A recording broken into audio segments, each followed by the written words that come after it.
वाला है। सो यहाँ पे आपको समझाना है कि आपको बीपी की गोली चाहे आप नॉर्मल हो तब भी लेना है, यदि नहीं लोगे तो आपके जो बाकी ऑर्गन है उन पर क्या क्या इफेक्ट पड़ेगा, ये सारी काउंसलिंग आपको उनको करनी पड़ेगी।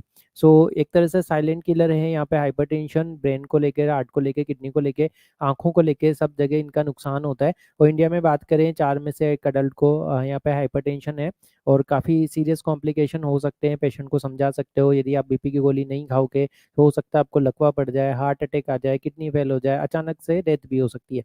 सो ये सारी चीज़ें यदि आप प्रॉपर काउंसलिंग करेंगे तो उनके ट्रीटमेंट से वो अडहेर यहाँ पे रहेंगे। सो अपन ने देखा किन किन केसेस में यहाँ पे पेशेंट का बीपी लेना है और क्या क्या अपने को माइंड में रखना है। तो ज़्यादातर जो केसेस जो होते हैं बीपी के वो एसेंशियल हाइपरटेंशन होते हैं, मींस आपको उनमें कोई अंडरलाइन कोज नहीं मिलता है।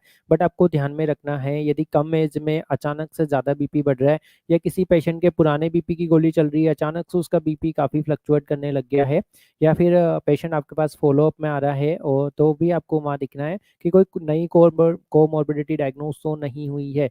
सो इस तरह से आप यहाँ पे रूल आउट कर सकते हैं कि एसेंशियल हाइपरटेंशन है या सेकेंडरी हाइपरटेंशन है। यदि पेशेंट का अचानक से बीपी काफ़ी ज़्यादा बढ़ जाता है या रेजिस्टेंट हाइपरटेंशन हो जाता है, मीन्स आपने 1 गोली 2 गोली तीसरी गोली भी ट्राई कर ली फिर भी बीपी कंट्रोल नहीं हो रहा है, सो फिर सेकेंडरी हाइपरटेंशन सोचना चाहिए। सो आपको कमेंट सेक्शन में बताना है कि सेकेंडरी हाइपरटेंशन के क्या क्या कोज हो सकते हैं, आपके अकॉर्डिंग आपको क्या क्या लग सकता है। यस,